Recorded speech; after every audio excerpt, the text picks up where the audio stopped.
So we have two sessions here this morning at our 11 concurrent session 4. The first one is Paradoxes and Paternalism in Student-Centered Pedagogical Design Decisions. And that'll be given to us by Ryan Murphy, Assistant Professor of Business Administration from Grenfell. And so Ryan will be up on screen. Wave hello.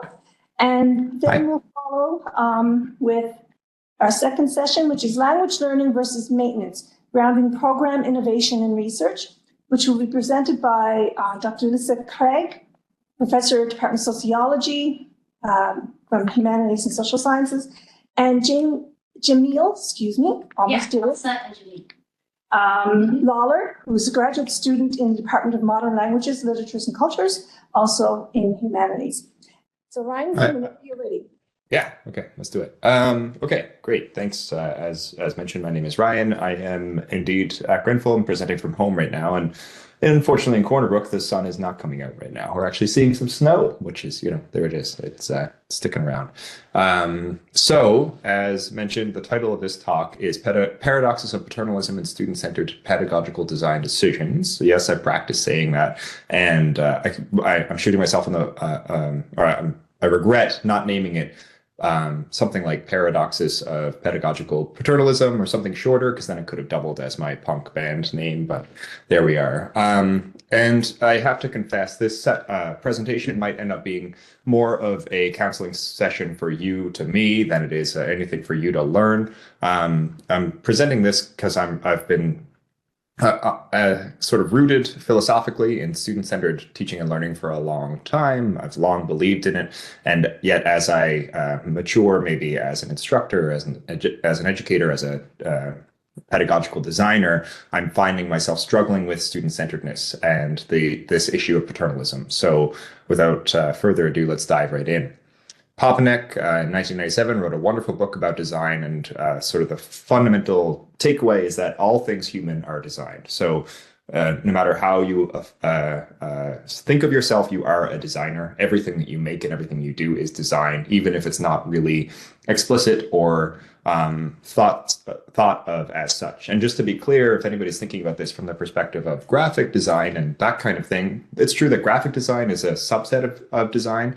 But really, to design is to designate. It's to mark what is important about a problem and its potential solutions. So whenever we try to solve a problem, we are inescapably designing. We are designating what's important about that problem, what we need to solve and what might be left behind, and what the important characteristics of a solution are. So all things human are designed.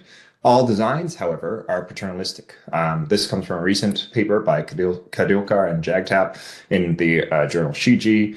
And they write that paternalism, or the definition of paternalism, is that it's the restriction of freedom and responsibilities in or for another person's best interests, right? So conventionally, paternalistic, comes from the word comes from fatherhood, right? Think of a father preventing a 2-year-old from running out into traffic, which I recently did. That is paternalistic, and obviously that is a good thing. My 2-year-old would not fare well trying to play in the middle of a street. However, there are also concerns, or there are situations when paternalism might not be a healthy thing. If I was a father of a 20-year-old and trying to prevent the kid from walking across the road to go to, I don't know, some kind of shop that I disapproved of or something, I'm making this up, that wouldn't be necessarily a healthy form of paternalism, right? So I want to recognize that not all forms of paternalism are bad. But nonetheless, there's this tension. How do you know when you're acting in somebody else's best interests without necessarily engaging them in the decision-making about it? And so student-centered teaching and learning, I think, is fundamentally anti-paternalistic. And these 5 principles of student-centered teaching and learning come from Mary Ellen Weimer's book in 2002 about college teaching in colleges, the American context colleges. And she articulated 5 principles, 5 shifts of student-centered teaching and learning. So just to go through them, so we're all on the same page. Student-centered teaching and learning shifts the balance of power in the experience and the learning experience from the instructor being the powerful one to the learner. This shifts the function of content from what needs to be covered in order to make sure that a class is complete to how to learn from content in the class, to how content can be learned from. It shifts the role of the teacher from the classic sage on the stage, standing up, reading from a lecture, a lectern, and reading off of slides, to guide on the side, right? A facilitator who is supporting students in exploring content and trying to learn from it. It shifts the responsibility of learning from teacher to student. So the teacher, if somebody doesn't learn something properly under a teaching-centered framework, a student-centered framework, it's not necessarily the fault of the teacher. We give responsibility to the students to make sure that they are learning everything they need to know and that they're taking control and acting as leaders in that respect. And then finally, student-centered teaching and learning shifts the purpose and process of evaluation from being a judgment, from comparing and grading learners to one another, to feedback on their learning and the promotion of learning. So the purpose of evaluation in a student-centered perspective is to make sure the student knows what they're learning, what they're not learning, so that they can adapt their approach to the content or to the exercises and make sure that they're learning what they need to know. So student-centered teaching and learning is anti-paternalistic, but all designs are paternalistic, including our pedagogical designs, because of what Kadilkar and Jagtap said. So this is sort of the crux of it. How is it that we can, how is it that we navigate this tension where we are designing and building experiences for students to learn from? And if you are like me and you identify as a student-centered learner or teacher, then you are striving to make sure that this experience is completely, or is as anti-paternalistic as possible, that it empowers the learner in the experience. But that's always happening under this framework where we are making decisions on their behalf, and we can't really escape from that.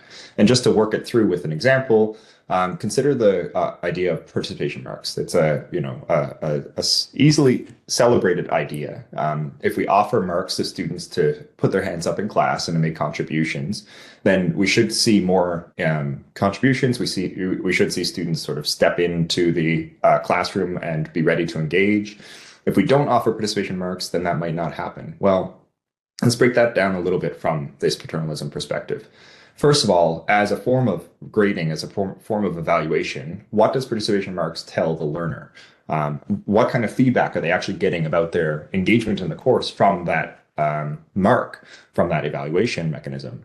They are already aware of whether or not they are in the room or not. You might be nuanced about the way you approach participation marks. You might say, judge and evaluate how effectively a student is contributing. And then the grade that you give them might actually tell them that they need to think a little bit more before they speak, maybe.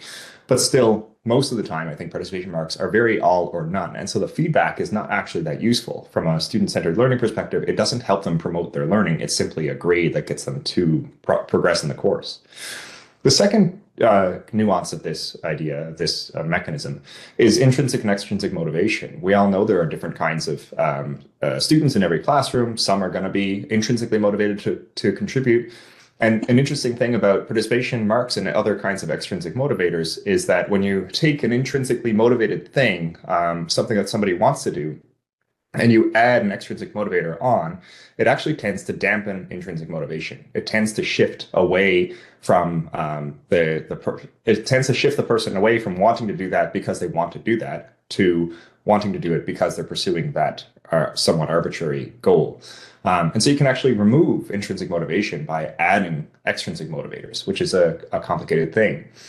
And yet the flip side is also true. And we might, by offering an extrinsic motivator, pull in those students who are maybe a bit more hesitant, maybe a bit more apprehensive, and show them, because we've kind of forced them to practice it, that putting up their hand and saying something is not actually that bad. And actually it gets them more engaged in the class, and they learn more about it as a result. And so, sorry. Somebody saying something? Sorry. No, it's just hallway. Yeah. Okay, sorry. So the question then, if we've got these different kinds of learners in the classroom, how do we apply the right amount of paternalism fairly to the right students, right? How do we make sure that we're like helping the student who is intrinsically motivated to be as motivated and engaged as possible, while also offering some kind of incentive to get the students who are a bit more apprehensive to pick it up and to step in. So this is just a simple example, and I could stop here, and I think we probably would have a wonderful conversation about this issue, but I don't want to leave you with nothing, just my problems. I will offer something from from the design literature about how we might navigate this. So you might think about the design of a specific learning experience for a particular student as involving 3 layers of design. The first of those layers, the outer layer, is the why. So it's what is the purpose of learning? What is the role of this learning in their life and work? What is the philosophy of the teaching and learning from the instructor in this experience to the learner in this experience? So that's the why layer. The second layer is the who. Who is involved in actually making the design decisions that go into this learning experience? The institution itself is one. The program designers is another. The course designer, because it might not be the instructor, was another. Same thing with, I don't have it listed here, but the content creators, if you're using a textbook or something, then the actual instructor themselves, and then finally the student. There's all these different perspectives going into designing this actual learning experience in specific. And then the final innermost layer is the what and the how. And this is where the experience actually happens. It's the goals and learning outcomes of the experience, the resources you're using to provide that experience, the evaluations you're using to judge it and to give feedback, and the actual pedagogical style. And so this interesting thing about these layers of design is that the student cannot actually be involved in the vast majority, if not all, of those layers. The student cannot really have power over pedagogical style, over resources in the course. There are some subtle things that we can change, and I'll get into that in a second, but most of the time, the vast majority of decisions are not able to be made by students in the way that we conventionally design and run courses in the university. And so these layers line up with CITL and JAGTAP's framework, and they've outlined these 3 layers as 3 different layers of paternalism. So the outermost layer is the normative framework for design decisions. It's the things that we think are appropriate or important that go into this making decisions about this learning experience. The second layer, the innermost layer, the middle layer, is the participatory approach. So it's who you allow to help shape this design decision and how authentically they're actually engaged in being part of the designing. And then finally, the innermost layer is the design decisions. And that is practically what actually happens to output a service or a product or some kind of system. And so these 3 layers, I think, illustrate, again, the maybe inadequacy of student-centered learning in trying to deeply empower learners, students, in a conventional university course.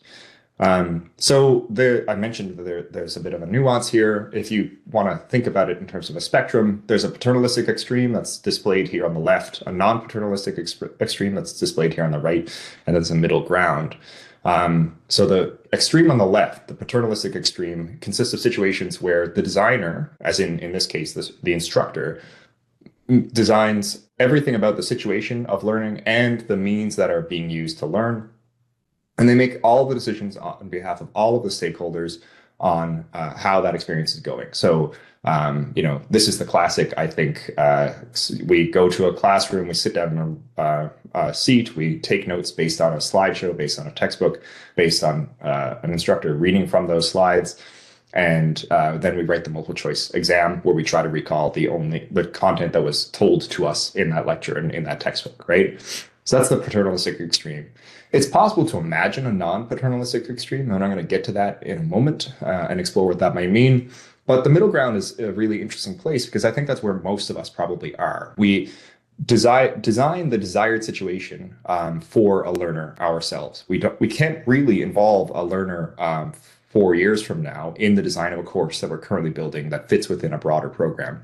So we need to make some of these early decisions and be paternalistic about it.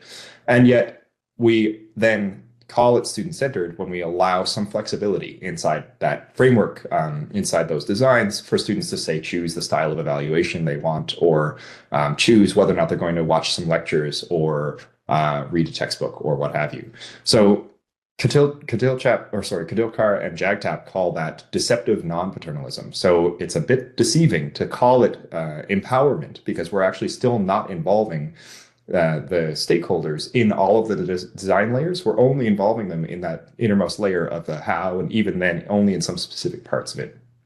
So to explore what it might look like to have a non-paternalistic extreme, imagine a program where students had to create their own learning outcomes, the resources and experiences that they would use to achieve those outcomes, and the evaluations that they would use to determine if they've achieved those learning outcomes. This is a scenario that my wife and I were chatting about this issue and sort of dreamed it up just last night. You can imagine this program existing. You can imagine a university where a student signs up to enroll in a program, say a business program, and in order to enroll, they need to submit a proposal about all of the things that they think they need to learn in order to graduate with this degree.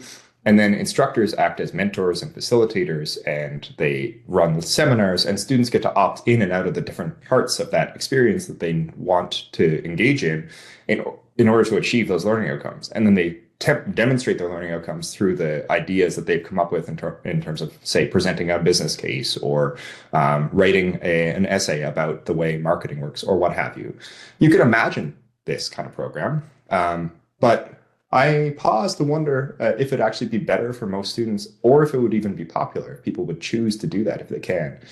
And so exploring, I use that as a sort of spear into the nuance of these issues to try and think about what it would look like to go to that non-paternalistic extreme. And I pause, I wonder if it means, if the sort of impossibility of this and the lack of evidence that it would be better for most students, and if it would be popular, if that kind of weakens the case for student-centered learning for me. And so it brings me back to the nuanced middle ground that I'm currently standing on. And I find myself wondering if I should be less of a student-centered learner, and if I should actually be more paternalistic more often, if that would be better for most students.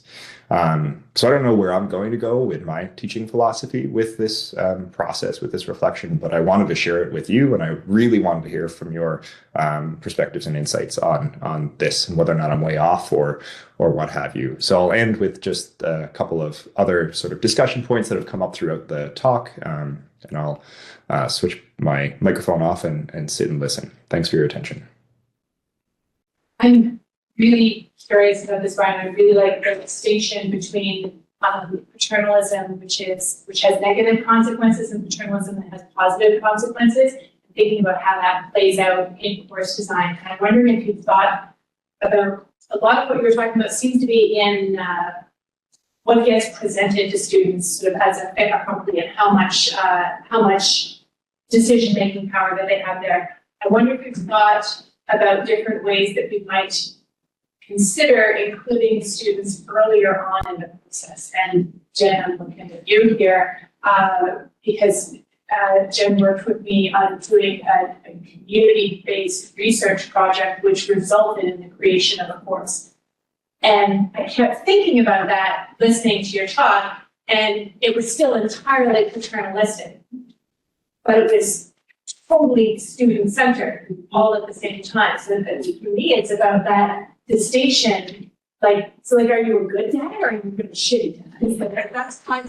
But I'm just curious if you have any thought about where the entry points to interactions with students can be positive rather than just undermining the fact, which I think I'm hearing you say, but correct me if I'm wrong, which is that students actually need us to be grown-ups, right? And then we rely on the people who taught us to be our grown-ups. I'm 53 and I still reach out to my undergrad professors every once in a while, hey, what do you think about this? Because they're my grown-ups. I need them to be my grown-ups. So I'm saying a lot of words, and I'm just really curious what you think about any of them, or you can just Thanks for that. Am I wrong? Was that Ailsa? Ailsa? Oh, you're muted again. Yeah. Yeah. Okay. Great. Yeah, it's a pleasure to be sharing a stage, so to speak, with you. You're one of the better profs that I had when I was in my undergrad. And it's a good question. I think the trouble with this perspective of paternalism and how to balance it is people don't know what they don't know. Obviously, that's a tautology. I think I'm using the word right, and so, to some degree, you can't set up a math program, for instance, and expect students to walk in being able to describe the different ways they need to be able to use differential equations. They don't even have the bare minimum they need to understand the basics necessary to get to that point yet.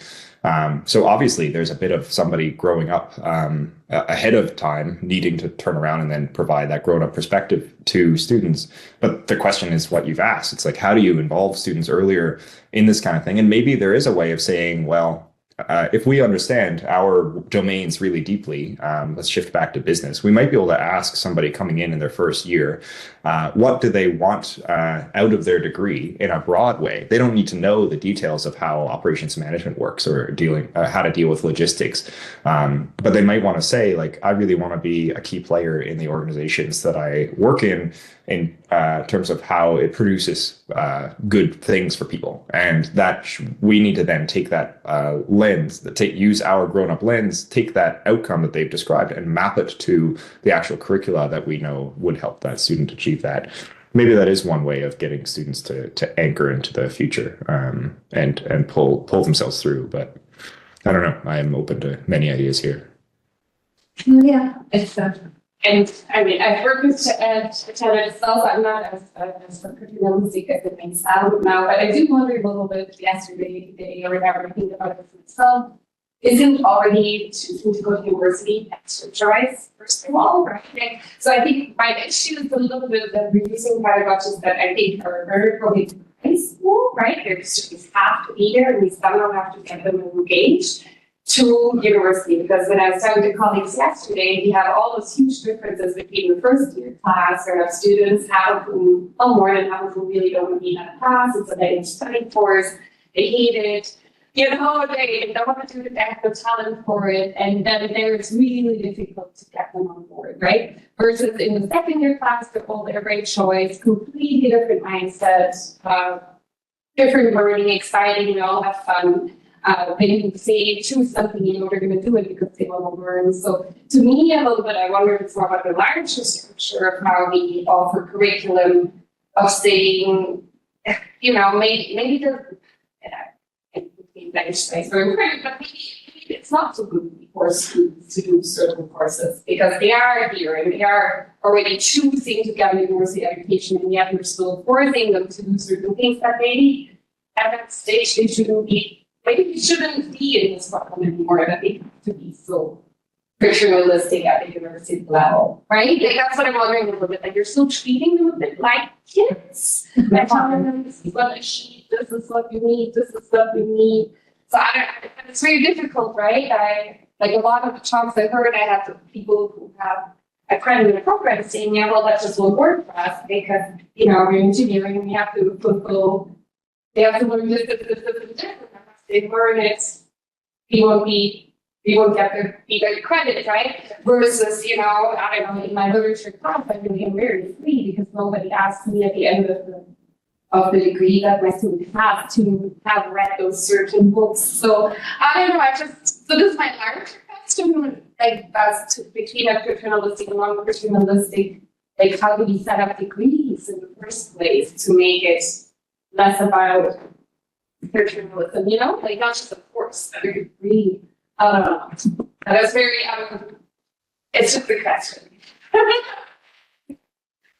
But it's a great point. Like, I think you're right. People sign up for this. I think I heard you say that. The students sign up for this. When they're 18, they know what they're getting when they sign up for a university degree. They maybe not know the details, but they know that they're going to be told what to learn and how to learn it. And then it's going to be tested on it. And maybe that's okay. I don't know. I struggle with it. I would have preferred a much more freeing environment, and I sort of fought for that in my weird long university program. But I think, again, I go back to that popularity question, and I think you also mentioned the notion of accreditation and external, the reason why many people choose a degree or to do a degree is to pursue something afterwards. And whatever the thing afterwards is going to have an opinion about how their experience went. And if it's this loosey-goosey, freeing experience that isn't necessarily all that rigorous, then I don't know. I shouldn't say that because it's possible. It should be possible to make a non-paternalistic program rigorous. All good points. The seed spot, right? How to get that much down. Question? More of a comment. And maybe I would like to offer a different perspective on this conversation. I'm trying to think about my student experience. Back in the day, I spent some time in cool science-based programs, one after the other. And as a student, I was very anxious, and thinking about the promotional experience, I find making so many choices in a non-prescriptive program, I would find that quite overwhelming, to be honest.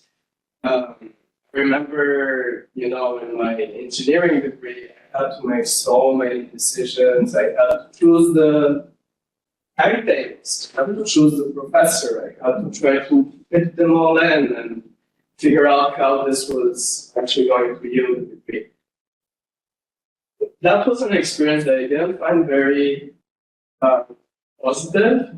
And I think maybe conceptually, I would think about the value of offering something prescriptive, especially in the beginning. I relate a lot to that comment about, well, how are you going to know the outcomes if you don't have the experience to begin with, right? The university, to some extent, is a growth experience, and I think some of that needs to be prescriptive versus giving so much freedom to the student where that freedom could be overwhelming. So receiving some guidance from the students, yes, maybe prompting them, but giving them all the freedom in the beginning, I would encourage the attendees to think about that scenario as well as an experiment. So we have 2 minutes left, so I'm going to see, is there anybody online who had something they really wanted to ask? Please raise your hand or just unmute yourself and say, me. Okay. Going on. Okay, so we have another question coming here in the room. Yeah, mentioned that you were looking for, I guess, reasons for whether or not this type of approach to teaching and learning would be better for the student. I'm wondering if you've looked into, I guess, the Finnish education system. I remember a while back reading an article about, I guess, what they call project-based learning, and this goes all the way back to even their primary schools where they have students kind of pick and choose what projects they would like to take on, and they actually do exactly, I think, what you described in terms of outlining what they want to research, what outcomes they're trying to achieve, all of this stuff. And I found that really interesting. I think part of the problem with trying to adopt this kind of model right now in post-secondary is that our system is not structured. We are very restrictive. So all of a sudden, you go through your K-12, end up at university, and they're like, you can now design your learning. I think that would be a shot. But if it started earlier, it might be more realistic. And so I also have maybe equity questions related to what you were just saying, that some cultures are so prescribed, so ingrained. There's a natural power dynamic during student life. These culture is very, it's very structured that way as well. So some students definitely will probably not respond super well to having this creative freedom to develop and design their own programs. It's all very interesting, and I think as we move forward and there's this age of AI and digital transformation and everything, I think we are going to have these serious questions about making sure that we're kind of more human-centered or human-focused or whatever, and that we are emphasizing collaboration, adaptability, creativity, innovation, all of these things that I think the university education right now does not do a super good job of. Right, so at the end of the day, you go back to that very large teaching learning question of what do we actually get out of degree? Thank you for the presentation, very interesting. Any last thought, Ryan, before we? Let me try to be brief. I am familiar with project-based learning, and I've certainly seen a bunch of those creative projects or approaches to education, and I'm usually jealous of them. But I think you're right that it is about this, how do you get the right thing for the right student? It's kind of a strange part of this paradox is that arguably, if you let a lot of students be empowered to choose, they would choose the prescriptive approach, as was just sort of described by the person from engineering. And so that has to be okay. But at the same time, I feel like there's a lot of power, especially as you mentioned in the era of generative AI, to making sure we're leveling students up from this being prescribed to perspective to self-authorship. And I forget the author who came up with that idea. I think it was Baxter Magdola. It also comes from the Kolb experiential learning cycle. This idea that we want to sort of train people coming up through the higher education system, arguably it should happen earlier, as you mentioned as well, to be able to take control of their own learning. And that means all of these nested deeper levels of directing themselves. And I think it is, if we can figure that out, it is a differentiator for universities in an age where anybody can pull up a generative AI and hallucinate whatever they want. So I appreciate all the comments from folks. I'll put my email in the chat, although I don't think you can see that super clearly, but happy to continue these conversations with whoever would like to do that. Thank you very much. So I'm really glad that everybody's able to join us today. My name is Ailsa Craig. I've worked extensively for the past couple of years in the continuing education space and led the development of CALL Memorial, which is Continuous Adult and Lifelong Learning. That's an online hub for continuing education at Memorial. And while my role in continuing education is now over, I'm still invested in programming initiatives that have come out of that work. And that's one of those programming initiatives is what I'm going to talk about today. That's French language maintenance programming. And part of developing that programming has been researching and having Jamil work with me on doing the research, the differences between language acquisition and language maintenance. And we're going to present some of that research today as the ground upon which we're building these programs and initiatives. So today, we're going to talk about the problem. We're going to present some of the research from a critical review of the literature. We're going to talk about how that's led to a plan for new programming. Some of it's already started, and a framework to guide the creation of a parallel educational offering. What I mean by a parallel educational offering is something that you can do alongside your degree. So it's something that's educational. It's something which is not for credit, but could be accredited, if that makes sense. Like something where there is an outcome and a piece of paper and an acknowledgement of the learning without it being credit-based. First, the problem. Learning a second language is one thing. Maintaining what you've learned, however, can be really challenging, particularly if you're not in a context where the language is readily spoken. How many of you have taken French? Okay, how many of those people have French as their first language? Okay, good. So, avez-vous encore la capacité pour utiliser votre français? Oui? Comme ci, comme ça, or bif bof, comme ça. Okay.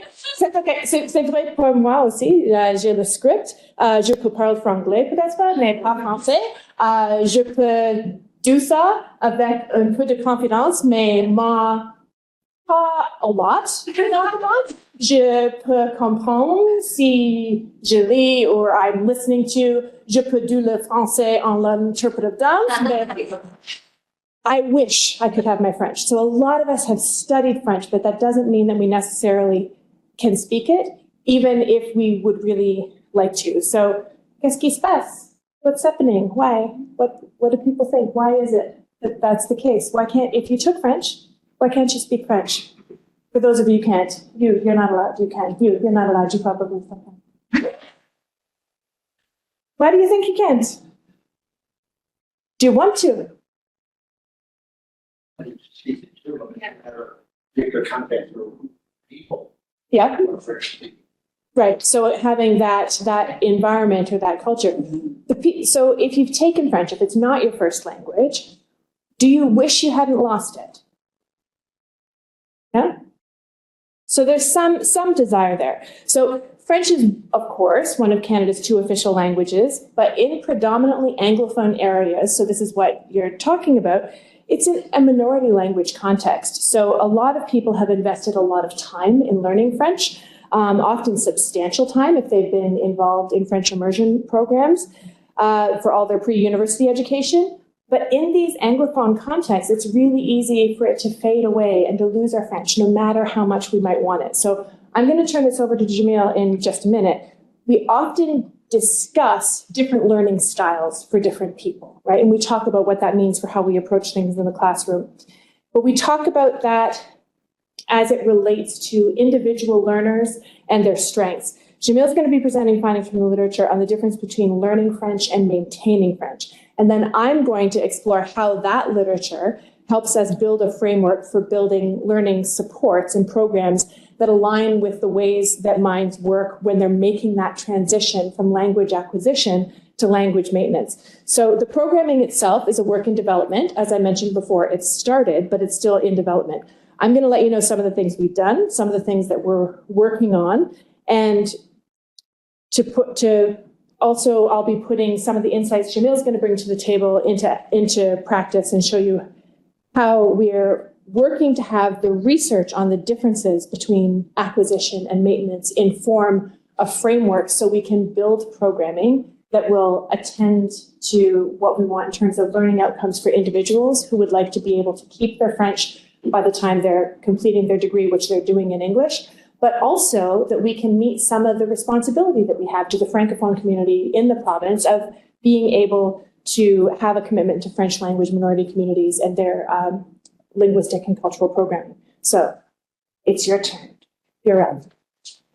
I'll just tell you next slide, I think. I wouldn't have been able to figure it. No, I'm going to figure it out if you don't mind. Yeah, of course. Okay. Yeah, it's probably a bit easier. Hello, my name is Jamil Lawler, and I'm a master's student in the Department of Modern Languages, Literatures, and Cultures. My specialization is French literary translation. First, let us define the differences between the two core concepts we're discussing: French language acquisition, or FLA, and French language maintenance, or FLM. So that's that one. Good. French language acquisition can be defined as learning the French language. This can be acquired initially at birth as a mother tongue or as a second language, or L2, of a non-native speaker. We've coined this FLA term from second language acquisition, or SLA theory. For the purpose of the literature review and this conference, we're primarily concerned with French language acquisition of non-native speakers, meaning English learners of French as a second language. French language maintenance can be defined as the opposite of language attrition, or language loss. In a nutshell, holding on to what you've already learned of the French language. Maintenance concerns the relationship between change or stability in habitual language use, when populations differing in language are in contact with one another. The ongoing psychological, social, or cultural factors are considerations in these processes. Next slide, please. There are four main factors that affect language maintenance of a second language. The first is language use. Attrition occurs when you no longer use the language on a regular basis. Conversely, practicing it helps to have language maintenance. In short, if you don't use it, you lose it. The second factor is competency. This refers to the level of competency that's initially acquired when you learn the language. As would be expected after the initial learning of a language, if you do not use the language and experience some language loss, the amount that is lost is less than that which was initially acquired. If a particular threshold of language acquisition is reached from the start, attrition is less likely to occur. For example, if you learned every single tense that exists in the French language upon your initial acquisition learning, logically, when you experience some language loss, you would lose a bit of knowledge, but likely not all of those tenses. The third factor is motivation. Let's stay there, thank you. This is the most important factor for our discussion today. A positive attitude toward the second language assists in maintenance. This can manifest as feelings of pleasure or the desire to learn. The fourth and final factor is environment. External environmental factors affect language maintenance. For example, language status, ethno-linguistic arrangement of social networks, and the amount of support you receive during the learning process. Next slide. Allow me to expand upon the third factor we just mentioned, motivation. According to Guillaume Gentil's research, self-determination theory highlights the importance of the following three types of motivation: intrinsic, extrinsic, and identified. Firstly, intrinsic motivation is the inherent pleasure within yourself when you're taking part in an activity such as French language learning. For example, you feel proud and excited to have the opportunity to learn French as a second language. Secondly, extrinsic motivation. It's linked to external rewards and punishments and other social pressures. We actually just heard about some of these in the last presentation as well. This could be social obligations concerning sense of duty, moral or material pressures. An example of this motivation would be receiving a good grade in French class, or your instructor complimenting you on a job well done. Finally, identified motivation results from a combination of both intrinsic and extrinsic. At a certain point in the French learning maintenance process, language learning becomes identified as part of who the individual is as a person. Your French abilities become interconnected with your sense of values, goals, and individual ambitions. When you think of your own personal identity, for example, your Frenchness, it's a quality that makes you you. In the context of French language maintenance theory, the ideal goal is for the learner to achieve the third identified motivation. When you start off, you're motivated intrinsically by your own excitement or pleasure, or externally by good grades and receiving praise. This is not sufficient to maintain a long-term investment in French language learning. That initial thrill wears off. If, however, over time, your French competency is internalized and becomes identified motivation, a part of your sense of self, there is hope for continued success. French as a part of self-identity is also connected to your personal values and overall self-confidence. Once this motivation changes and is internalized, the learner can withstand all the external pressures that could challenge the language maintenance. The French language has become inseparable from personal identity and is part of your self-esteem, ensuring your continued investment in language training and allowing you to maintain your proficiency levels in the long term.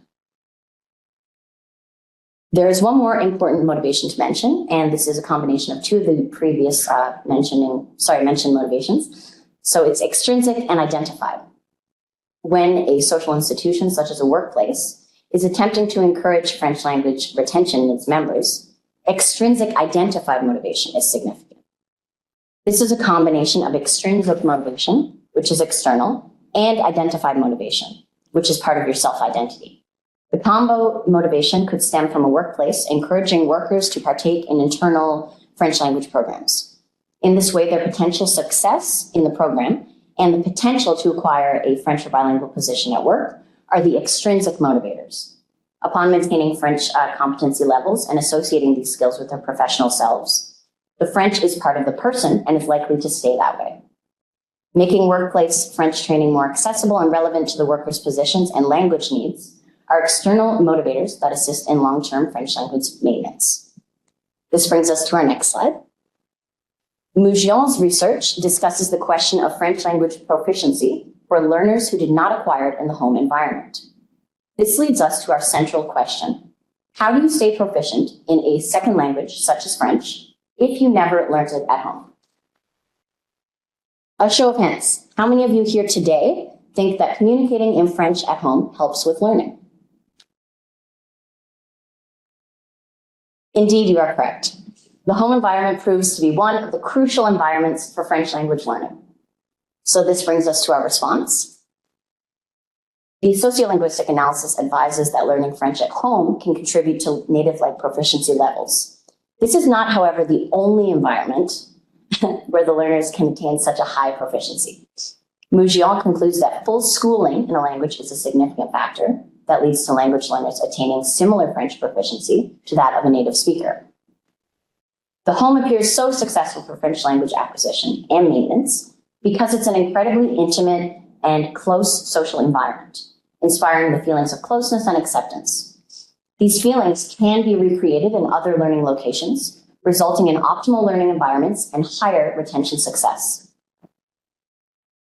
Iqbal's research tells us language is a social and interactive skill, and in the absence of a supportive social environment, it becomes intensely vulnerable.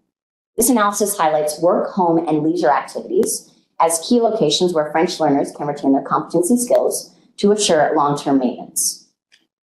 In addition, Gallen demonstrates that heritage language theory suggests speaking your minority language at home often significantly leads to bilingualism. This demonstrates that beyond learning the French language in the classroom, speaking it at work or with your friends, activities practiced in the home environment are beneficial for initial acquisition and future retention. Finally, Nault suggests communicating in French with your partner or spouse, friends or acquaintances plays a role in linguistic vitality and continuity. This is especially important when taking part in French cultural activities, as those events connect with the learner's language skills. It connects their language skills with their French-speaking self-identity. We can learn from the successful linguistic continuity of Francophones living with endogamous partners, that is, other Francophones, as their continued language maintenance is inseparable from matters of the heart. These kinds of positive French-based social relationships further interconnect language and identity, solidifying your motivation for a very personal French identity. Now I will hand things back over to Dr. Ailsa Craig. Thanks, Jill. Can you change the slide, please? So we have started, there's too many words on this slide. I just didn't that. So we have started to put together programming to support French language maintenance that provides opportunities and supports to those who've invested time in learning French, but don't have the opportunity to put that learning into practice. So in the fall of 2024, we launched the Francophone Living and Learning Community, which provides a way for home, if residence is home, sort of home, it's as much of a home as we can build on campus in some way, to be French on campus. And social programming is part of that French residence life and extends the programming to increase the range of French-speaking networks and social events. This in itself attends to the needs to have a second language social environment and use the second language at home and speak French in your social work. You're trying to get away from that wicked thicket of words I've put up there. I tried, I failed. It's just a small finger. That's okay. So the other French maintenance program we have initiated includes these community-based programming, and this is programming that's in collaboration with Francophone community for different events that are held on campus. So it's a not very interesting thing to get into the details of, but we have a process through which Francophone organizations can contact residents with and fill out a form and blah, blah, blah, blah. Anyway, what it means is we can have these events on campus with no charge to the Francophone organizations, and we will help with spreading the word about those things happening. Anybody can attend any of these events. They're always open to everybody. We also have student-led events and departmental programming. So the Cercle Français does a lot of different social programming that's in French. We have conversation classes, which are led by the lecteur and lectrice within MLLC. And then there's also the Digital Learning Center, which has a lot of different supports for people, different things. There's so many different things at the DLC in terms of interacting with different computer programming programs that can help support your language maintenance and language acquisition. So these are all things that are there. The next steps that we have include creating a structure for gathering and maintaining a mailing list to provide information on events and opportunities. We actually don't know how many French speakers we have on campus, and we don't currently have a way to have that information because of all of the different details of privacy law about what we can access in terms. So we have to find a way to identify those people and find out if they want to get communication from us and be able to communicate with people about what is possible. So that's one thing. Another thing that we have already done is we've got at least one faculty who will be suggesting that instructors put possible languages of communication onto their syllabi. So that it's just in the same way that you can go into Home Depot and it says, like, if you want to talk to somebody, these are the languages that we can speak with you here today. Why don't we have that on our syllabus? So we've got one. HSS is going to put that into the syllabus document so that people can know who they can speak to in different languages, including French. So in addition to having a sense of who's here, who speaks French, we need to have a calendar of events, which will be regularly updated, and further outreach to community organizations to create those collaborative connections. And a final step of creating a certificate program. This is going to take a little bit longer. It's what I'm also stupid excited about, so that even though I'm now doing other things, I'm like, I'm not letting this one go. This is too interesting to me. So I'm going to keep doing that. This certificate program is envisioned to be one that Memorial and CNA students can take alongside their academic programs, which as long as they're successful with their testing at the end of their degree will result in certificate of French language maintenance. And we are hoping that that can be noted on the transcript. Okay. So that if you've done your French immersion programming and then you come to university, you can, or college, you can take whatever program it is that you want to do all of these things, be tested, and have the university attest that, yes, you have maintained your French. Can we change? We're going to go from a thicket of words to some strange math that I tried to do. All of these initiatives are leading towards a French language maintenance certificate program that we're working on. And the certificate includes two major components. In the circle, we have what the online resources are. Big Bang Theory, sorry. And the rectangle, we have what the in-person components are. So this is a hybrid model of offerings. And if people have registered in the certificate program, they have access to that French language maintenance shell. If people are just participating because they want to participate and they're not invested in having any testing or having anything on their transcript, then they have access to everything that's in the rectangle, right? So that it's something that is both for people within the Francophone community just to have access to different events, language and cultural events, but also a program. So within the shell, there's a calendar events, which will also be available publicly on the CALL website. But also there will be resources and strategies, things as simple as, do you know the call numbers for Radio Canada? Do you make that the thing your car automatically goes to? Do you know which, like there's a really cool podcast, it's very short, just like interesting things. And it's, I have it, something came up today, why does a white flag mean peace, except it's in French? And it's because I listened to those podcasts, which are 4 or 5 minutes long, that I have become comfortable standing up here saying ridiculous things in some weird version of not French, right? But I'm getting there, right? So like different strategies. There will also be formative and summative testing. So testing both at the end to say, yes, you are at a certain level, but also testing that you can do that gives you feedback along the way. So you can just say, what on earth is that verb conjugation? Let me try it again. 8 out of 10. Let me see if I can get it to 9. So sort of gamify it a little bit. There will be that certificate of completion on the degree, and then also a social discussion board that's in French. So these are the things that we thought of right now that would be part of it.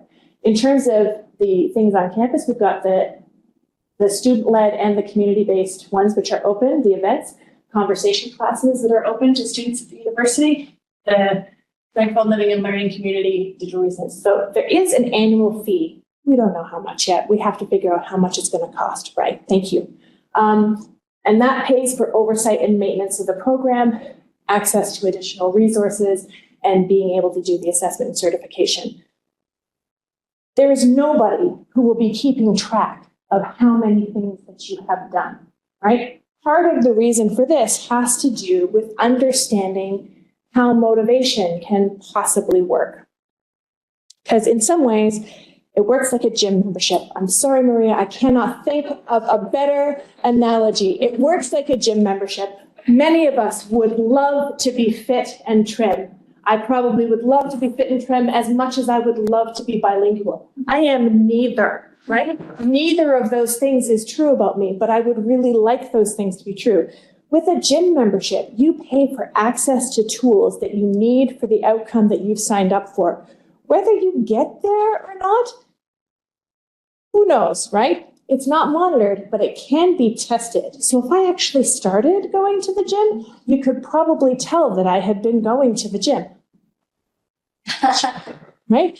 The fact that there's a membership fee pays for the oversight, the management, the maintenance of the program. The fact that there's a membership fee at a gym means that those treadmills exist, right? That those tools exist, that it pays for access to that for those who want to avail of it. Can we go on to the next one? So all of the work that we're doing in this area has to align with these, the 4 factors and the forms of motivation. So I'm here reiterating a little bit about what Jamil was saying.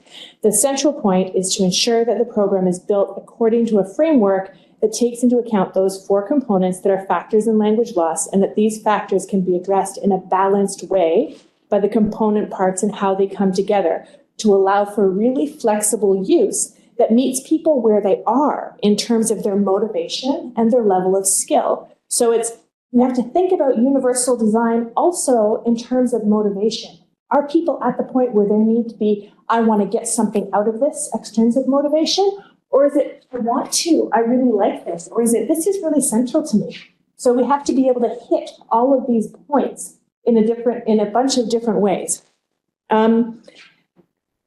That's really key, that things not be siloed. So there's a certain fluidity that's necessary in terms of how the programming is built, even though it's really intentional. So I will attend consistent opportunities if they're varied and they meet my interests, and if my friends will be there, and if it's going to be fun, right? These are all intrinsic motivations. The extrinsic motivation comes in having that extra credential, in not losing your investment, which is something that maybe parents might be also invested in. You can please your parents. It's also a way of meeting new people at the university. And then that shift to identified motivation is through building networks of people, friend groups, relationships, some of which may be at home in residence, but through interaction and becoming part of your identified motivation. I think I'm pretty much out of time. I've said a lot of words. If we want to flip through, you can see that we've got a bibliography. If you want it, you can get it from us. So we've got a couple slides here of bibliography, but also if you can go to the very end, you'll see how to reach us. So there we are. So any questions or comments, we're happy to answer. And also, you're free to contact us if you'd like to actually see what was on those slides for references and look anything up. So thank you very much.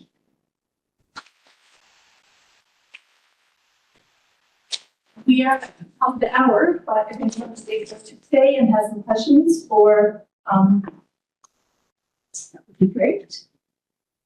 Seeing those with online. Hey.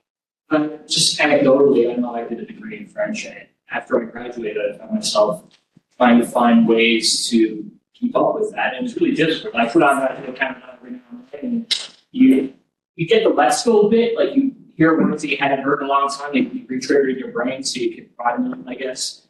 But in terms of productive skills, in terms of speaking and writing, it didn't really help at all. Right. And I found sometimes I would travel to places like Quebec or St. Pierre, and I'd find, while I was there, I still wasn't forcing myself to speak or interact in French. And the thing that did the most for me in terms of trying to maintain my French was when I was kind of bizarrely in Korea, and I had a roommate who also did a French degree.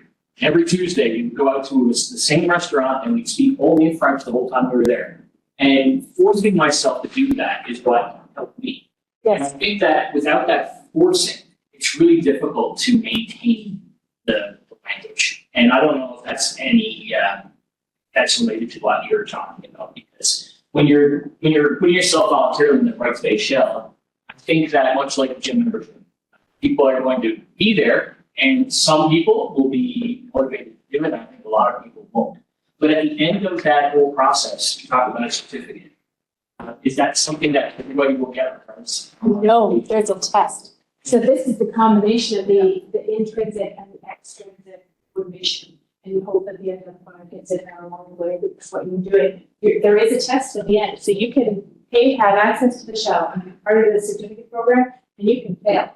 Yeah. You will not be there. Or you won't be punished for it even. You won't be punished for it because it's not like you signed up for it and it's on it and it's like, oh, it's just like, did you do this? If you did do it, then it's going to be something that's there. So, and it is really tricky because right now, most of what we have for French language maintenance is just conversation classes. I don't know if you've tried to go to any of them.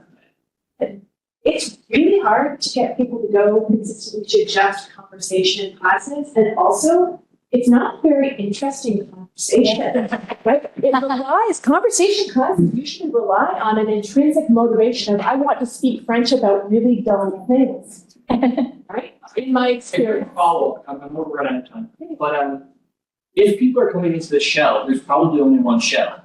The test will probably be only at one level. So how does that account for people who come into lower levels, people who come in at higher levels? Because some person who came in at a lower level might have done everything they need to do, but probably won't do as well on the test as somebody who came in at a higher level, probably degraded their ability somewhat, but still have the same enough ability to succeed on that test. The certification will say what level you're at. It doesn't say anything about where you came from. So it attests to what level you're at. Also, it's a really good point, and also it's So that's something we're thinking of, but it can only attest that moment in time. Jen, do you? More of like, I guess, if you haven't thought of this, it might be helpful to include, but with the experiential aspect, the online partner experience to add components to experience. That's a really good idea. That's a really good idea. Yeah. And maybe if you did some of it, you might have it on your transcript in that way. That would add in additional extrinsic motivation. The time it's schools, line. Yeah, there we go. That's a really good idea, Jen. Thank you. Thank you. Both of you. Yes, you go first. You have your hand. When you join a course, you don't know who you're going to the course. So of singers for singing for non-singers. Yeah. First night in, I was in course. 23 were people let me inquire with me. Right. Right. Yeah. So you gotta be careful with that. Yes. Yeah, and that's part of what we're hoping. Right? And this is hoping. Yeah, it's because so it's a range of things. So there's going to be bingo in French. But there's karaoke in French and discussion groups in French and gardening in French and then there's choir in French and I don't know how experienced the singers are about it.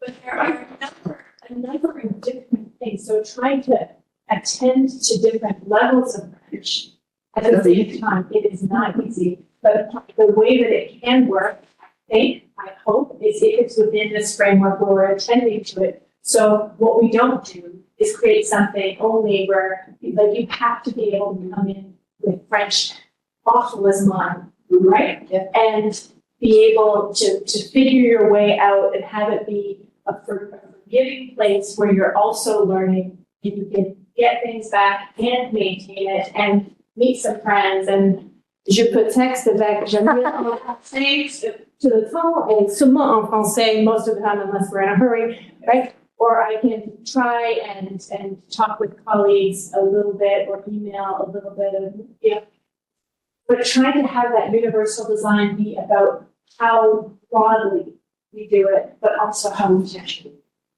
That's the aim. But it's a good thing.